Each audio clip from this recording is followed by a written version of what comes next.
Hello, so it's day 2 of the Big Wild Walk and I'm actually out near my local park today, and there's a couple of squirrels about, and I really wanted to share with you today. It's a beautiful sunny day, and yeah, just sharing a bit about why I'm doing this, why I'm making these videos. The main reason is to share Nature Connection. It would be fantastic to raise some funds for the Wildlife Trust, and just to inspire people, hopefully, to get outdoors and enjoy our natural spaces. I think one of the most important things we can do is to really develop our connection with nature, to really come back to falling in love with the wildlife that's around us and our wild spaces, our land, the places that we belong to. And so that's a huge part of this, and I feel it's really, really important to be talking to people about it and telling people, sharing what we love, how these experiences really support our well-being. Gosh, there's loads of the sort of seeds, the helicopters coming down around me. It's a gust of wind just blowing. It's lovely watching them. They're sort of going off into the water, so those ones probably not going to be future generation trees, but maybe some along the bank here. But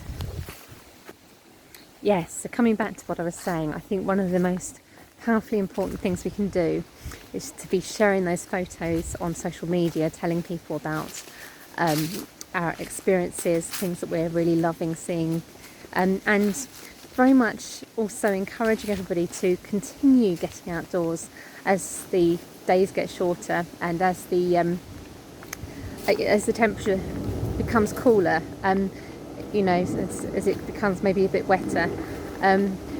It's still really, really lovely getting outdoors. And one of the things I especially love this time of year is being able to see the stars without having to get up really early or stay up really late.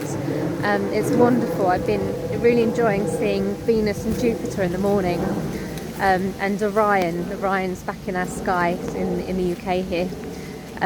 So all of those things are sort of special at this time of year. They're like greeting dear friends that I've missed over the summer. So a few really just simple things that might help is some tips here about slowing down or stopping, noticing. That's the key thing. I'm walking and talking, but I am still noticing, but obviously I'm not as present as I might normally be without making a video.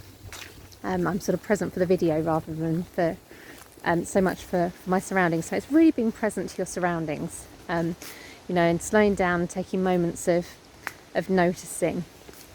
I ask permission to be here, so as I'm entering the space, there are sort of trees that I regard as kind of holding the space. They're kind of the gateway to this space, and so I always stop and ask permission to enter.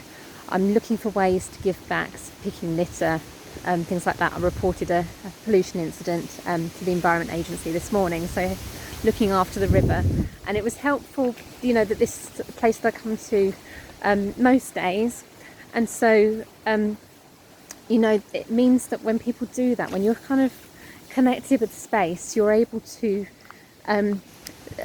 tell sort of bits of information when something's not quite right.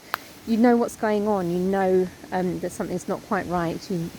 And you're a pair of eyes in a space is spotted as well. So these are all really valuable things. Often I think humans in landscapes can get a bit of a bad press. But sometimes we can do really wonderful things too. We just need to get that balance between being a kind of disturbing and negative impact and being an agent for sort of helping. So looking for ways to give back, and then giving thanks. I'm just going to show you, there's some lovely cyclamen just along here. Not all the plants along here would naturally be here. There's a lot of Himalayan balsam, for instance, and quite a few plants that have escaped from the neighbouring gardens. But let's just So these beautiful cyclamen all along here.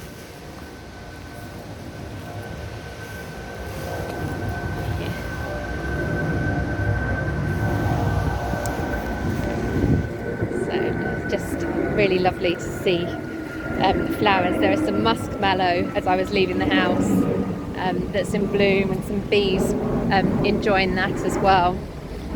So lots to enjoy. You know, it's not the end of the season by any means.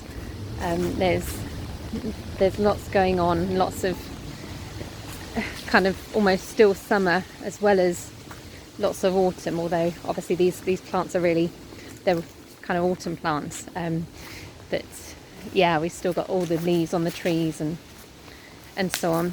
Obviously that's a sort of a mixed thing. It does seem to be that it's getting later and later in the year, unless we have a drought when the trees are holding their leaves. But I have to sort of, you know, think about climate change. But this is another thing I think is so important, by being, you know, actually experiencing what's going on, and in a locality, you know, in a place, witnessing what's happening with the seasons, and sort of understanding, you know, rather than going by a calendar date for mowing the lawn and those sorts of things. It's starting to get to sort of read it and time it. So my lawn at the moment, it's still really full of grasshoppers, and so I haven't done the sort of autumn mow yet.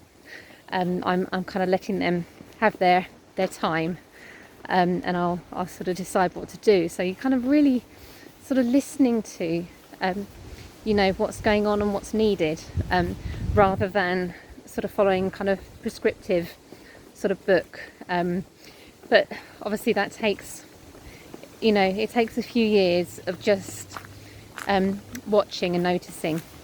Anyway, it's quite a long one today, sorry. I will leave it there. I'm going to look for some fungi.